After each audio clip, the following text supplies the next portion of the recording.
ये कहानी है तब की जब देश की प्राइम मिनिस्टर ने किसी को कॉल किया और उसकी वजह से 60 लाख की चोरी हो गई थी। तो पार्लियामेंट रोड पे स्टेट बैंक ऑफ इंडिया का एक ब्रांच है जिसमें ज्यादातर पॉलिटिशियंस के बैंक अकाउंट्स हैं। अब एक दिन उसके चीफ कैशियर को इंदिरा गांधी के प्रिंसिपल सेक्रेटरी का फोन आया। उन्होंने कैशियर को 60 लाख रुपए निकाल कर एक लोकेशन पर पहुंचा देने को कहा और कहा कि ये पैसे बांग्लादेश में एक सीक्रेट ऑपरेशन के लिए अर्जेंटली चाहिए। फिर सेक्रेटरी ने कहा कि आप कंफर्म करने के लिए मैडम से बात कर लो। फिर फोन पर खुद प्राइम मिनिस्टर इंदिरा गांधी आई। उन्होंने कंफर्म किया और कहा कि जिस आदमी को पैसे देने हैं उसे जाके एक कोड वर्ड बोलना, बांग्लादेश का बाबू। वो अपना कोड कंफर्म करे तो उसे पैसे दे देना और पैसे देने के बाद मेरे पास से 60 लाख का वाउचर लेके चले जाना। अब कैशियर को जैसा बोला गया उसने वैसा ही किया, लेकिन जब वो प्रिंसिपल सेक्रेटरी के पास वाउचर लेने पहुंचा तो सेक्रेटरी ने कहा कि ना उसने और ना ही इंदिरा गांधी ने ऐसा कोई भी कॉल किया है। और ये बात सब जगह फैल गई कि किसी ने पीएम की आवाज में कॉल करके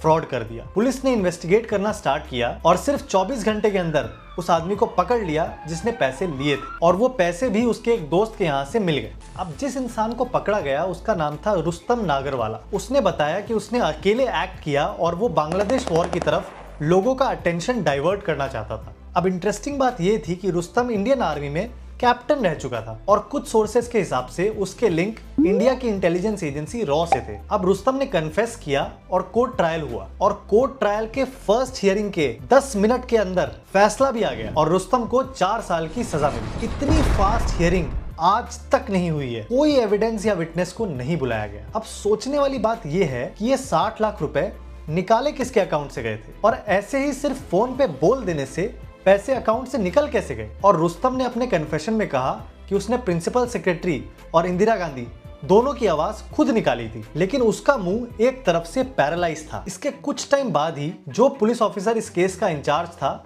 अपने हनीमून पे जा रहा था कि अचानक उसकी एक एक्सीडेंट में डेथ हो जाती है। एक और इंटरेस्टिंग बात बताऊं, वो हेड चीफ कैशियर जिसने रुस्तम को निकाल के पैसे दिए थे उसे स्टेट बैंक से तो निकाल दिया गया था, लेकिन 10 साल बाद सरकार ने जब मारुति बनाया तो उसका चीफ अकाउंट्स ऑफिसर उसी कैशियर को बनाया गया। मैंने कहा था ना, गवर्नमेंट इज इंडीड